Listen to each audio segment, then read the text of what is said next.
سے پردے کی آڑ سے سماعت کرنے والی عزت مآب خواتین اسلام، السلام علیکم ورحمۃ اللہ وبرکاتہ۔ الحمدللہ رب العالمین والعاقبۃ للمتقین والصلاة والسلام علی سید المرسلین، اما بعد فاعوذ باللہ من الشیطان الرجیم، بسم اللہ الرحمن الرحیم۔ یا ایہا الذین آمنوا اتقوا اللہ حق تقاتہ ولا تموتن الا وانتم مسلمون۔ صدق اللہ مولانا العظیم وصدق رسولہ النبی الکریم، ونحن علی ذلک لمن الشاہدین والشاکرین والحمد للہ رب العالمین۔ نبی اور آل نبی کی بارگاہ میں ہدیہ درود پاک پیش کریں، پڑھیں اللہم صلی علی سیدنا مولانا محمد معدن الجود والکرم والہ الکرام وابنہ الکریم مبارک وسلم، صلاۃ و سلام علیک یا رسول اللہ صلی اللہ تعالی علیہ وسلم۔ تھوڑا سا میری طرف متوجہ ہو جائیے، اور میں دیکھ رہا ہوں بہت دیر سے کس چیز کا رونا رویا جائے۔ لگتا ہی نہیں ہے کہ میری قوم کو کوئی خطرہ ہے، یا دنیا میں جو مظلوم قوم ہے۔ لوگ کہتے ہیں کہ مسلمانوں پر چہار جانب سے ظلم و ستم کے پہاڑ توڑے جا رہے ہیں، لیکن جب مسلمانوں کے ٹھہاکے دیکھتا ہوں اور ان کی بے خوفی دیکھتا ہوں تو پھر لگتا ہے کہ نہیں، ہم ہی لوگ بے وقوف۔ مجھے بڑا عجیب لگا، تھوڑا سا وقت دیجیے گا۔ یہ ہمارے جو مذہبی جلسے ہیں یہ تبلیغ کا ایک ذریعہ ہے۔ اس میں سے بہت سے ایسے ہوں گے جو بیچارے دن بھر ٹھیلا کھینچ کے آئے ہیں، بہت سے ایسے ہوں گے جنہوں نے مزدوری کی ہوگی اور دن بھر کڑی دھوپ میں اینٹ گرنے کا کام کیا، بہت سے موٹر پارٹس بنانے والے ہوں گے، نہ جانے ہر فیلڈ کے لوگ آئے ہوں گے، اور آئے اور بیٹھے اور ہنسی ٹھہاکا مچا کے چلے گئے۔ کوئی فائدہ ملا؟ یہ جلسے ہماری قوم یوں نہیں برباد ہو۔ میں کسی پر تنقید نہیں کر رہا ہوں، بلا شبہ چندہ ہونا چاہیے مدرسوں کے لیے، مدرسے چندے ہی سے چلتے ہیں، لیکن اس طریقے سے نہیں ہونا چاہیے، یہ میسج اچھا نہیں جاتا۔ تو خدا للہ اپنے طریقے کو درست کیجئے۔ خدا تجھے کسی طوفان سے آشنا کر دے، خدا تجھے کسی طوفان سے آشنا کر دے کہ تیری بحر کی موجوں میں اضطراب نہیں، تجھے کالی گھٹاؤں کا سمجھنا بھی نہیں آتا۔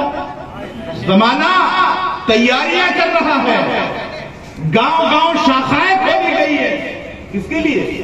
تمہارے لیے۔ تمہاری گھر واپسی کرانی ہے کسی کو، اور تمہیں فکر ہی نہیں، تمہیں کالی گھٹاؤں کا سمجھنا بھی نہیں آتا۔ نشے من سے دھواں اٹھتا ہے، تم کہتے ہو ساون ہے۔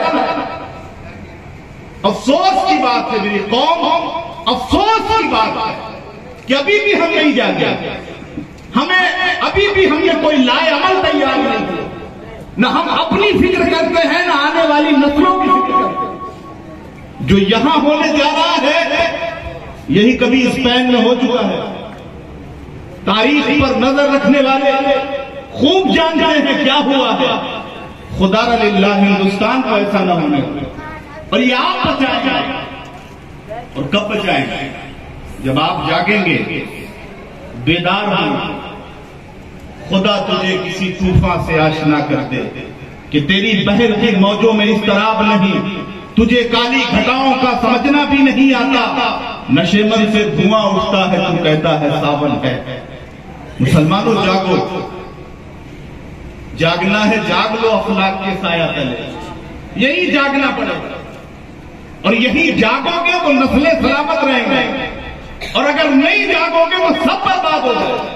میں اپنے نوجوانوں سے مخاطب، تمہارے عمر کا نیو ایج مین ہوں میں تم سے بات کرنا چاہتا ہوں۔ بوڑھے لوگ تو اپنے کام کر چکے، اب آپ کو اپنی نسلوں کو سنبھالنا ہے۔ قرآن مجید میں اللہ رب العزت ارشاد فرماتا ہے یا ایھا الذین آمنوا اتقوا اللہ حق تقاتہ، اے ایمان والو اللہ سے ڈرو جیسا کہ ڈرنے کا حق ہے، ولا تموتن، اور ہرگز نہ مرنا مگر حالت ایمان میں، یعنی جو یہ ایمان کی دولت ہے اسے محفوظ کر کے اس دنیا سے جانا۔ اگر اس دنیا کی ساری دولت کو سمیٹ لیا، بینک بیلنس بنا لیا، بڑی بڑی عمارتوں کے مالک بن گئے اور ایمان کی دولت لٹ گئی تو کنگال اٹھائے جاؤ گا۔ سنبھالو، یہ جو ایمان کی قوت تمہارے پاس ہے یہ بہت بڑی قوت، دنیا کی کسی بھی بادشاہت اور حکمرانوں سے ٹکرانے کے لیے سب سے عظیم قوت ایمانی ہے۔ اس لیے ڈرنے کی ضرورت نہیں ہے، اللہ کی رحمت سے نا امید نہ ہو۔ میں اپنی قوم کو ڈرانے کے لیے نہیں آیا ہوں، جگانے کے لیے آیا ہوں، کیونکہ یہ قوم ڈرتی نہیں ہے۔ ہاں یہ الگ بات ہے کہ کبھی کبھی سو جاتا ہے، اور سوتی بھی کب ہے، یہ نادا گر پڑے سجدے میں جب وقت قیام آیا، جب اٹھنا ہے، جب کھڑے ہونا ہے، جب اپنے آپ کو سنبھالنا ہے تو ہم سو جائیں۔ مسلمانوں جاگو، عزیزان ملت اسلامیہ، جس ملک میں ہم ہیں حالات سے آپ بھی باخبر ہیں۔ اب یہاں سب سے بڑی ذمہ داری یہ ہے کہ اپنے ایمان کی حفاظت کی جائے۔ میرے نوجوانوں، آپ مسلمان کہے جاتے ہیں، مسلمان کہتے کس؟ کبھی آپ نے سوچا مسلمان ہے تو اسلامی گھر میں پیدا ہوئے، بڑے جانور کا گوشت کھایا، ماں باپ نے اسلامی نام رکھ دیا اور ہم سمجھ لیے کہ مسلمان ہیں، اور کام ہمارا سب وہی ہے جو غیر ہے، بلکہ کبھی کبھی ہم اس سے بھی 2 قدم آگے نکل جاتے ہیں۔ تو مسلمان ہو، تمہاری رگوں میں بہنے والا خون ایک مسلمان کا خون ہے، تمہاری نشست و برخاست کیسی ہونی چاہیے؟ گاڑا تو نہیں ہو گیا حسن صاحب کو کہہ رہے تھے بھوجپوری بولی؟ یہ حسن رضا جو بیٹھے ہیں یہ اردو سے پی ایچ ڈی ہیں۔ عام طور پہ ہمارے جلسوں میں پڑھا لکھا نقیب نہیں ہوتا، انہی کی لکھی ہوئی 2-4 کتابوں اور کچھ اشعار کو یاد کر کے لوگ نقیب بن جاتے ہیں۔ یہ ادیب بیٹھا ہوا ہے جسے حسن رضا اطہر کہتے ہیں، جو صاحب دیوان ہے، پروفیسر ہے، ایک اچھا اردو رائٹر ہے اور اسکالر ہے، وہ بیٹھا ہوا ہے، اور آپ اس سے کہہ رہے ہیں کہ ہم کو بھوجپوری میں بات کی۔ آپ کے دین کا کون سا حصہ بھوجپوری میں ہے ذرا بتائیے؟ اگر آپ دین سیکھنا چاہیں گے تو کیا آپ نے پورے موہنیا میں کوئی ایک آدمی کھڑا ہو جائے جو کہے کہ حضرات میں نے نماز کے طریقے کو بھوجپوری زبان میں کنورٹ کر کے شائع کر دیا ہے کوئی ایسا جو بتا دے کہ نماز کے طریقے کے لیے میں نے بھوجپوری کی کتاب چھپوائی ہے؟ کوئی ایک ایسا نہیں ہے۔ طنز کرنے کو تو سب کہتے ہیں، ہمارے دین کا کوئی حصہ بھوجپوری زبان میں نہیں ہے۔ ہمارے دین کو اگر زندہ رکھنا ہے تو اردو کو زندہ رکھنا ہوگا۔ یہ اردو تمہاری زبان ہے۔ یہ افسوس ہے کہ اپنے ہی ملک میں یہ جلا وطنی کی زندگی گزار رہی ہے، لیکن اگر ہم بھی اس کی حفاظت نہیں کریں گے تو دوسرا کب کرے گا؟ ہمارے دین کا جتنا بھی حصہ ہے، بڑے بڑے علماء بیٹھے ہیں، عربی زبان سمجھنے والے محدود ہیں۔ اگر صرف عربی زبان ہو تو شاید بہت کم لوگ ایسے ہیں جو اپنی معلومات کو آپ تک پہنچا سکے یا مسائل کا استنباط و استخراج کر سکے، چند محدود ہیں۔ لیکن الحمدللہ یہ اردو کتابوں کی برکتیں ہیں۔ بہار شریعت لے آؤ، ہر مسئلہ حل ہو جائے گا۔ فتاوی رضویہ لے آؤ، ہر مسئلہ حل ہو جائے گا۔ اردو سیکھنا پڑے گا، اگرچہ آپ بھوجپوری علاقے میں رہتے ہیں، اپنے بچوں کو اردو سکھائیے۔ اگر اردو سکھائیں گے تو دین کو محفوظ کرنے والے کہیں گے۔ اردو سکھائیے۔ اب آئے تو یہ نہ کہے کوئی نوجوان یہاں کھڑا ہو کے کہ ہم سے بھوجپوری میں بات کیجیے۔ بھوجپوری میں بات کر سکیلا، ایسا نہ باقی نہ کر سکیلا، لیکن بھوجپوری زبان اسلام کی زبان نہیں ہے۔ جو چاشنی اردو زبان میں ہے وہ کسی اور زبان میں نہیں ہے۔ جو لذت، جو مٹھاس، جو دعوت و تبلیغ کا اردو زبان کے اندر مزہ ہے وہ کسی اور میں نہیں ہے۔ اردو زبان سیکھیے. میں عرض کر رہا تھا خدا تجھے کسی طوفان سے آشنا کر دے کہ تیری بحر کی موجوں میں اضطراب نہیں. نوجوانوں اسلام کو پڑھو. آپ بائی برتھ مسلمان ہیں نا, بڑی آسانی سے اسلام ہم تک پہنچ گیا ہے, اس لیے ہم اس کی اہمیت نہیں سمجھتے. جو چیز آسانی سے مل جائے لوگ اس کو اہمیت نہیں دیتے. جیسے ایک مثال دیتا ہوں, ماں باپ کا کھیت تھا نا, بہت زمیندار لوگ بیٹھے ہوں گے, زمینداری تھی ہم لوگوں کے یہاں, تو بعد میں جب یہ زمینیں ہاتھ میں آئی تو لوگ اہمیت ہی نہیں سمجھتے رہے, یوں بیچ دیا اونے پونے. اب جب خریدنا پڑا تو سمجھ میں آیا کہ یہ تو بہت قیمتی ہے. تو پتا چلا کہ جب بندہ بناتا ہے, محنت کرتا ہے, تو اس کی اہمیت سمجھتا ہے, اور جو چیز بغیر محنت کے حاصل ہو جاتی ہے اس کی اہمیت سمجھ میں نہیں آتی. یہ دین ہمیں محنت میں سے نہیں ملا, آسانی سے مل گیا. آؤ دیکھو یہ دین ملا کیسے.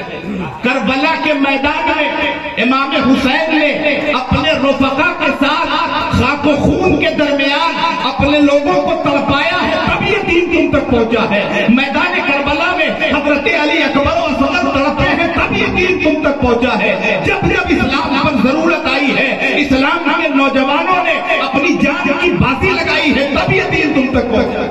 کبھی سوچا, کبھی غور کیا یہ دین کیسے آپ تک آیا؟ میرے عزیزوں, اس دین کی حفاظت کرو, اور جس طرح سے تمہارے ماں باپ نے یہ دین تم تک پہنچایا ہے, تمہاری ذمہ داری ہے کہ اپنی نسلوں کو بھی ایسا ہی دین پہنچائے. تمہاری ذمہ داری ہے. حضرت پیر جماعت علی شاہ کہتے ہیں, دیکھو زمانے کے بدلنے کے ساتھ دین نہیں بدلتا. دو محاذ پہ جنگ کرنا ہے, ہم دو محاذ پہ لڑ رہے ہیں.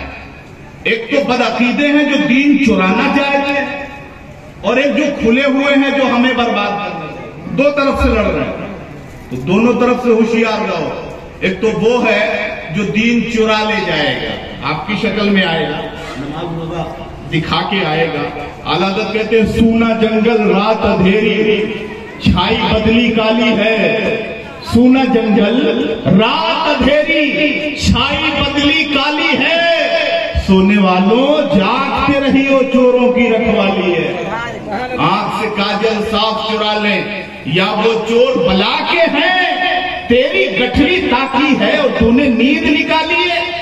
جاگو عزیزان ملت اسلامیہ, یہ اسلام بڑی مشقتوں سے, جب میرے آقا سرور کائنات صلی اللہ تعالی علیہ وسلم نے صفا کی چوٹی سے اعلان فرمایا, اے لوگوں میرے قریب آؤ, لوگوں قریب آؤ, ہر طرف یہ بات پھیل گئی, محمد ابن عبداللہ بلا رہے ہیں, محمد ابن عبداللہ بلا رہے ہیں. ہر جہانی جانب کے لوگ دوڑتے چلے آئے. دیکھتے دیکھتے میرے آقا کے سامنے تا حد نظر ٹھہاٹے مارتا ہوا مجمع تھا. پیغمبر اعظم ارشاد فرماتے ہیں, اے لوگوں مجھے پہچانتے ہو؟ لوگوں نے کہا ہاں ہاں, ہمارا بچہ بچہ آپ کو جانتا ہے, آپ محمد ابن عبداللہ ہیں. پیغمبر اعظم صلی اللہ تعالی علیہ وسلم اپنے کیریکٹر کی ضمانت لیتے ہیں, اے لوگوں میرے بارے میں تمہارا کیا خیال ہے؟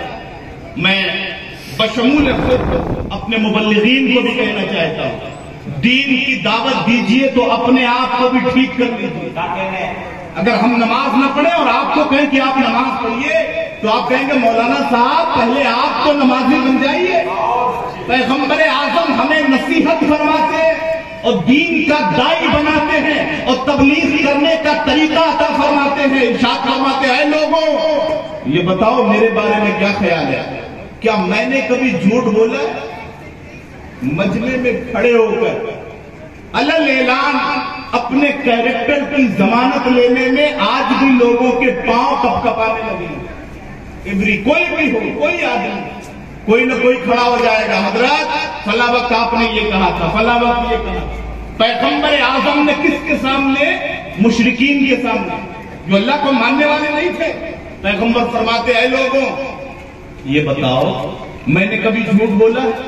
پورا مجمع بیک زبان کہتا ہے, محمد ابن عبداللہ کبھی بھی ہمارے کانوں نے آپ کی زبان مبارک سے جھوٹ کے الفاظ نہیں سنے. پتا چلا جو جھوٹ بولے وہ مبلغ نہیں ہو سکتا. جھوٹ بولنے والا مبلغ نہیں ہوگا. مبلغ بننا ہے تو سچ بولنے کی عادت ہے.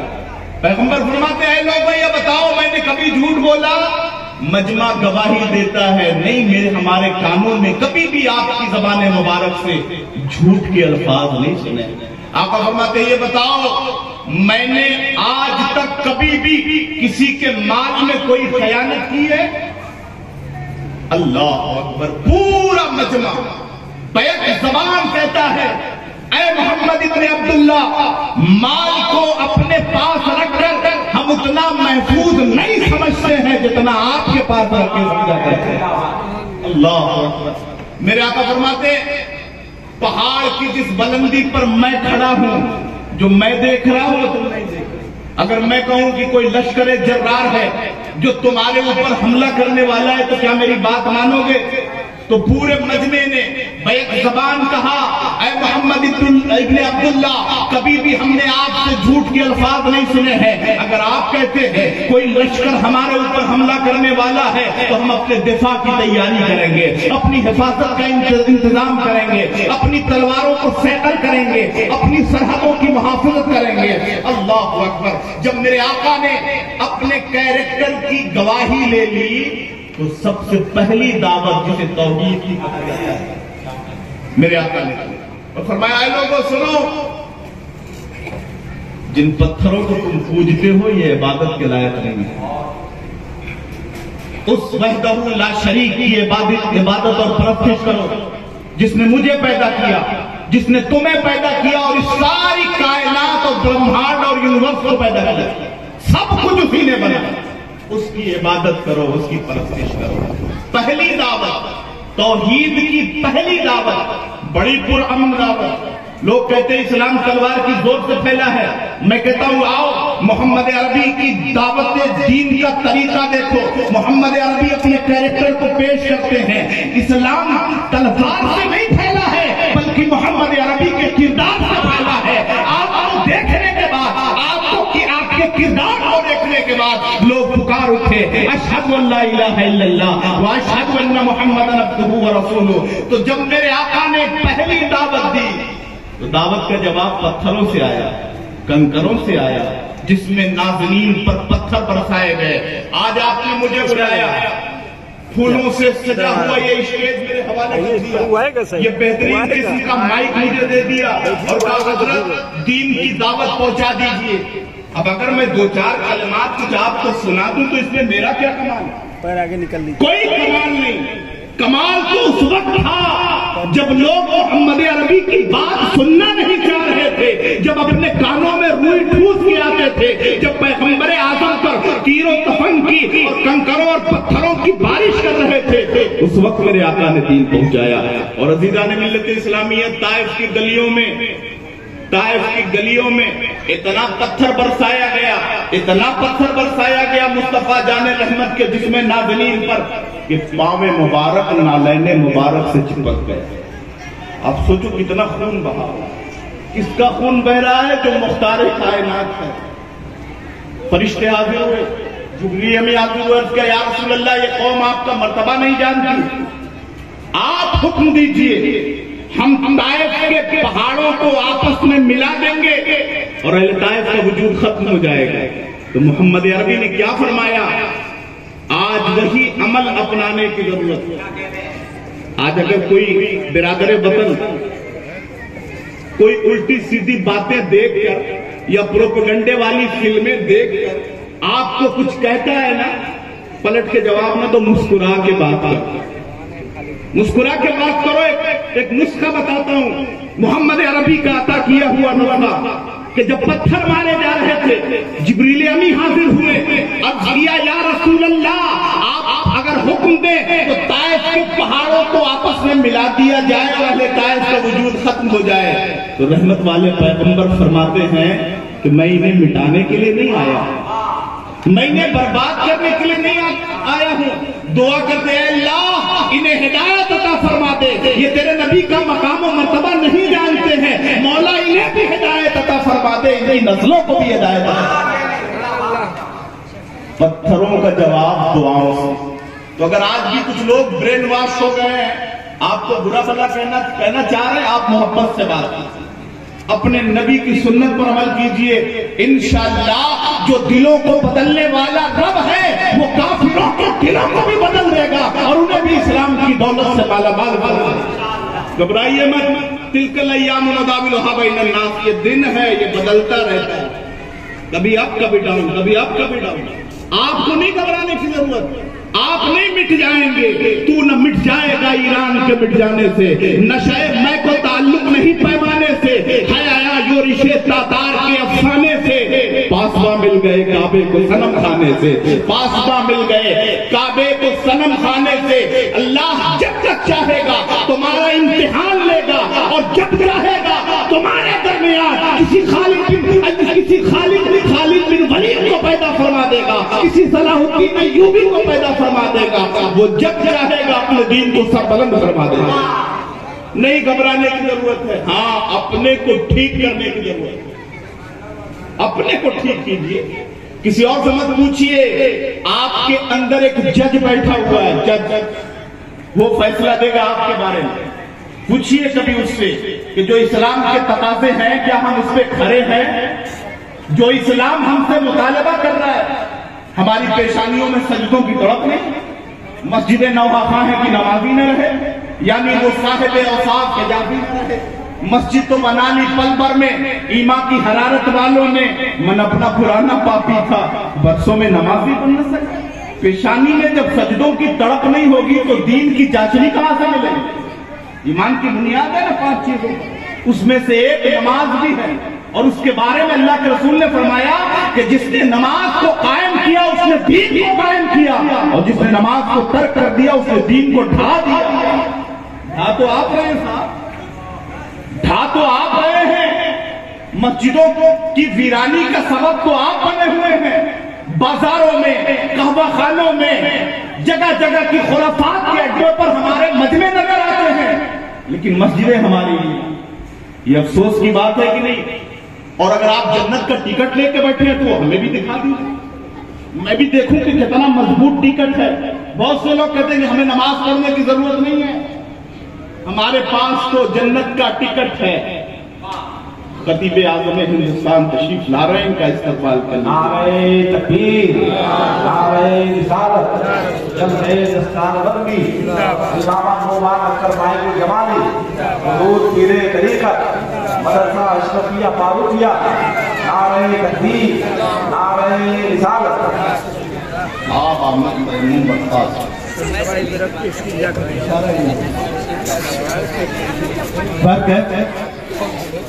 حضرت علامہ نعمان اختر فائق الجمالی، ایک بڑا لہجہ ہے اور ایک عظیم انقلابی آواز ہے۔